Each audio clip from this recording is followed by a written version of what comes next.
Hey folks, Dude here, coming at you, coming at you, coming at you. Not really feeling 100% here, but I figured, probably should be, well, letting you guys know on the way, shape, and form about, well, unfortunately, I'm an addict. Yeah, I'm hopelessly addicted to, I'm hopelessly addicted to these guys. That's right. I'm hopelessly addicted to Tasco. And I'm talking about, like, the Japanese ones. Hopefully this kind of shows a little bit here, but if you look at these guys, they actually have like some font here. Like this one, for instance, happens to say, oh hell, it's gonna be hard because you get the realm of these things. It's black on black on black, but this one actually says W4-16 times or X 40 Taiwan. So AT7911 and this can't be correct. It says past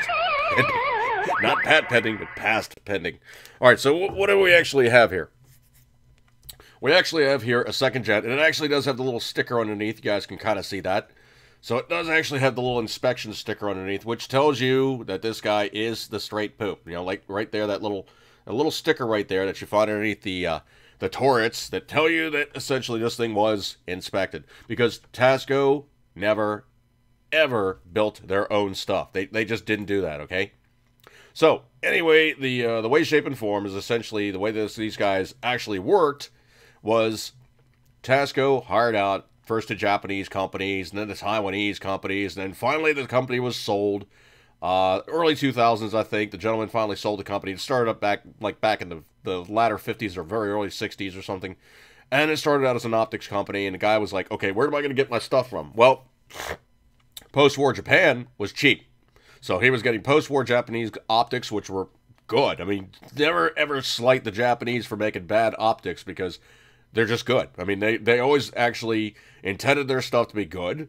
They always had that esprit de corps thing where they're going to make the best one. If they don't make the best thing, well, unfortunately, Yakasuki didn't do a good job that day. He climbed on top of the building and said, I've dishonored the company. He went, so that's the way they fixed things back in the old days in Japan, and, that's not something that they try to do nowadays, because they're like, look, guys, it's not that serious, okay? Just fix the problem, everything will be good, just don't need to wipe yourself out. You can restore honor, you haven't lost any face here. As long as you fix the problem, you haven't lost any face.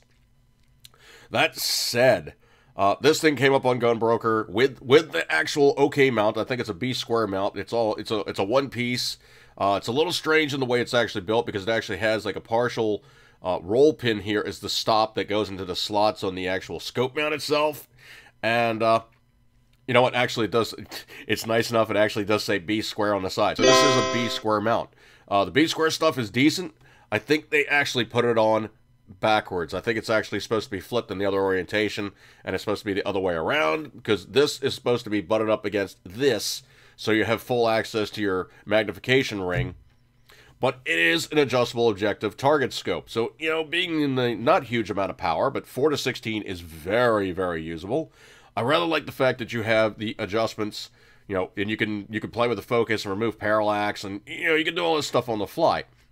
The other thing, too, is also, these guys will also tell you range. You can do some minor range estimation of these. It's not a greatly, hugely sophisticated scope. It's just simple duplex, nothing crazy there. So you guys can see that.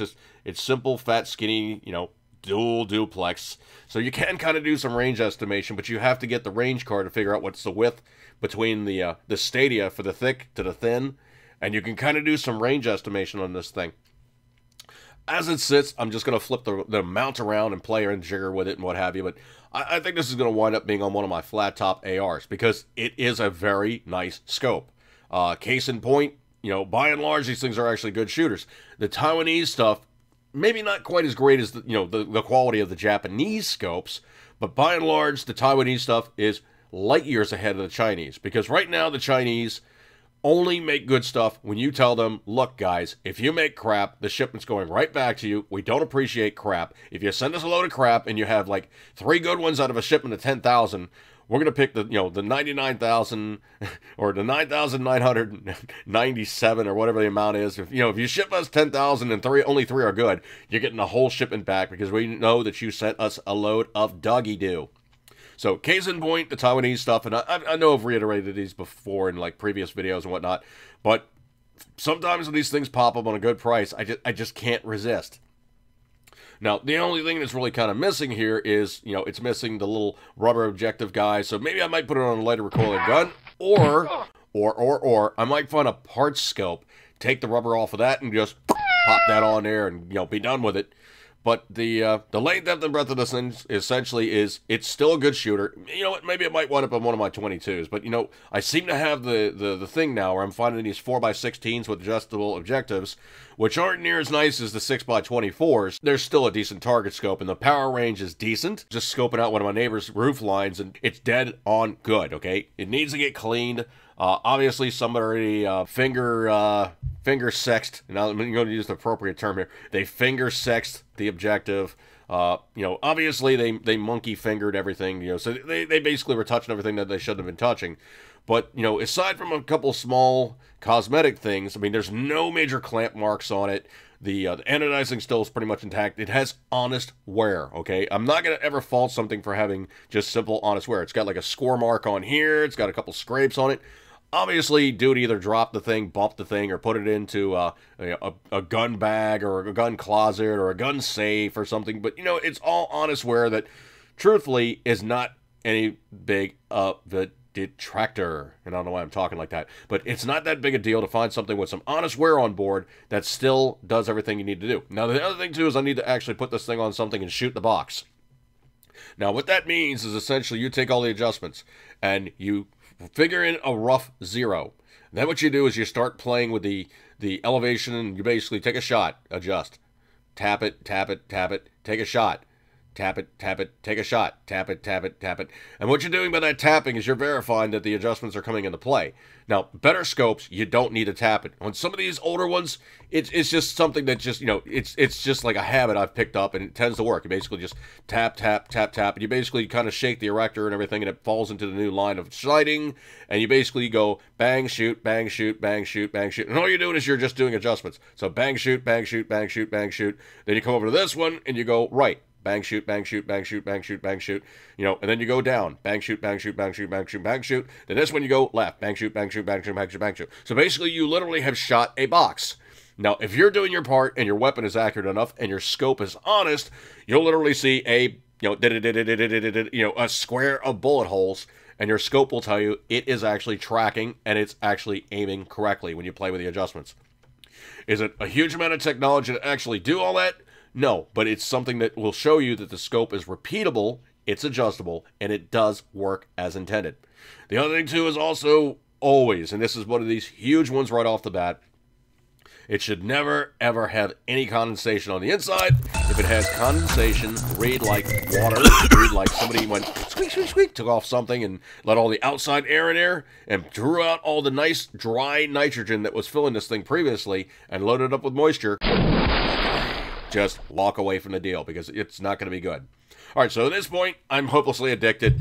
I have yet another Tasco in my collection, and I don't know if it's getting bad, but dang it, I just can't walk away from these things at this point. For some reason, I have, like, you know, just like in the me room, I have like about 7, 8, 9. I got a bunch of them. Oops. Oh well. So I got enough rifles. I'll hang it on something and play with it and see how I like it later on. And it's another good Tasco. Yes, it's Taiwanese. It's not quite as good as the Japanese, but you know what? It's not that far down the ladder compared to the Chinese, because the Chinese is utter doggy poop. Don't go that route. All right, so folks, so hopefully I don't say the word gun. Ooh, don't say gun. Or you know, YouTube might have some issue with me saying gun. This is a telescopic device that can be employed upon anything at all. As a matter of fact, it fits great on your tennis racket and it can improve your game. All right, folks, on this stupid stuff that YouTube's doing with all this demonetization thing, they're trying it with me. A couple of my videos have been demonetized, and I remonetized them. But the ones that they say, we're not going to remonetize this video. Guess what, a-holes? I am pulling the video, so you don't make any money on the AdSense revenue either. On that note, folks, I'm going to give you guys a kind of strident way of thinking. When you're closing on about 900 videos, you're not going to miss 4 or 5. Trust me. All right, folks, I'm going to break up with this one. Equal time range, always, you know it, you love it. Gun, bang, bang stuff, goodness. Oops. See you guys.